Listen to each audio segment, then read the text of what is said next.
मैं मनोज, हिंदी विभाग राजा सिंह महाविद्यालय सिवान। आज स्नातक प्रथम खंड के प्रथम पत्र में प्रस्तावित सूरदास के 8 पदों में से छठे पद पर चर्चा की जाएगी।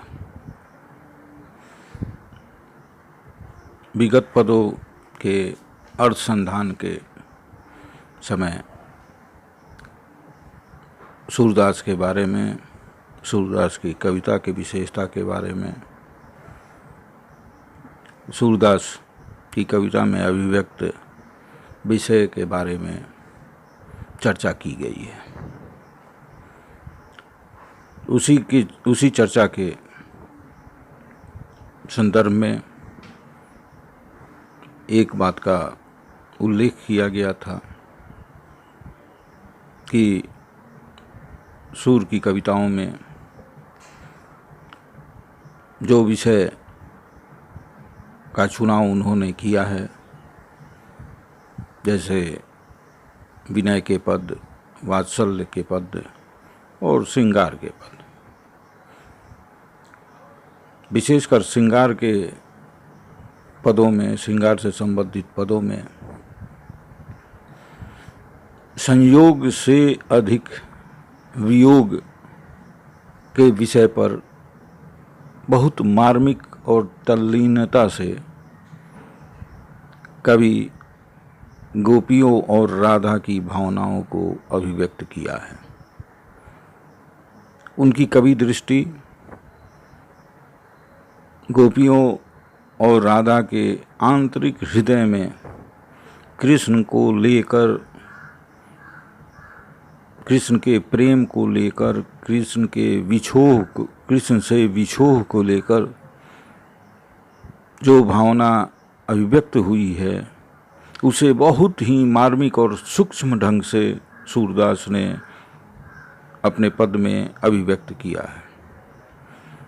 उनकी मार्मिकता इतनी सघन है कि आज तक उनकी कविताएं, उनके विरह से संबंधित पद लोगों के जुबान पर, लोगों के मानस में अवस्थित हैं। उसी विरह व्यथा से संबंधित एक पद, छठा पद, जो आपके पाठ्यक्रम में प्रस्तावित है, उस पर चर्चा हम करेंगे। इसमें गोपी विरह में विदग्ध है, कृष्ण के दर्शन के लिए आकुल है। कृष्ण जो गए तो गए ही रह गए। इंतजार की भी सीमा होती है। इंतजार के पल में जो उनकी विरह व्यथा है, वो अपनी विरह व्यथा को आपस में बातचीत कर अपनी विरह व्यथा को एक सखी दूसरे सखी से कह रही है। पद इस प्रकार है। निसी दिन बरसत नैन हमारे, सदा रहती बरसा ऋतु हम पर, तब जब तय श्याम सिधारे, दृग अंजन न रहत निसी वासर, कर कपूल भय कारे, कंचु की पट सूखत नहीं कबहूँ, उर्बिच बहत पनारे, आंसू सलील सबय भई काया, पल न जात ऋष टारे, सूरदास प्रभु यही परिखो, गोकुल काहे विसारे। गोपी अपने सखी से कह रही है कि हे सखी, मेरे नैन तो निसी दिन रात दिन बरसते रहते हैं। हे सखी, श्री कृष्ण के वियोग में हमारी आंखें रात दिन बरसती रहती हैं। सदा रहती बरसाती ऋतु हम पर, जब तय श्याम सिधारे। जब से श्याम सुंदर जी अर्थात कृष्ण ब्रज छोड़कर मथुरा गए, तभी से हम पर सदा वर्षा ऋतु रहती है। प्रकृति में तो वर्षा ऋतु अन्य ऋतुओं के परिवर्तन के साथ नियत अवधि के लिए आती है, लेकिन हमारे मन में वर्षा ऋतु हमेशा शाश्वत वर्तमान हो गई है। दृग अंजन न रहत निशिवासर कर कपोल भय कारे। हमारी आंखें सदैव आंसू बहाती रहती हैं, हमेशा हमारी आंखों से आंसू बहते रहते हैं, जिसके कारण हमारी आंखों में काजल नहीं ठहरता है। जो मैं काजल लगाती हूँ तो आँख से निकलने वाले आंसुओं से वो बहकर कपोल पर आ जाते हैं। रात दिन आंसू पोंछते पोंछते हमारे हाथ और कपोल भी काले हो गए हैं। दृंग अंजन न रहत निशिवासर कर कपोल भय कारे। कंचु की पट सूखत नहीं कबहूँ उर्बिच बहत पनारे। हृदय के बीच में आंसू के पतनाले निरंतर बहते रहते हैं, वो बहना उनका रुकता नहीं है। इससे हमारा कंचुकी वस्त्र कभी भी सूखता नहीं है। आंसू सलील सबय भई काया पल न जात रिसटारे।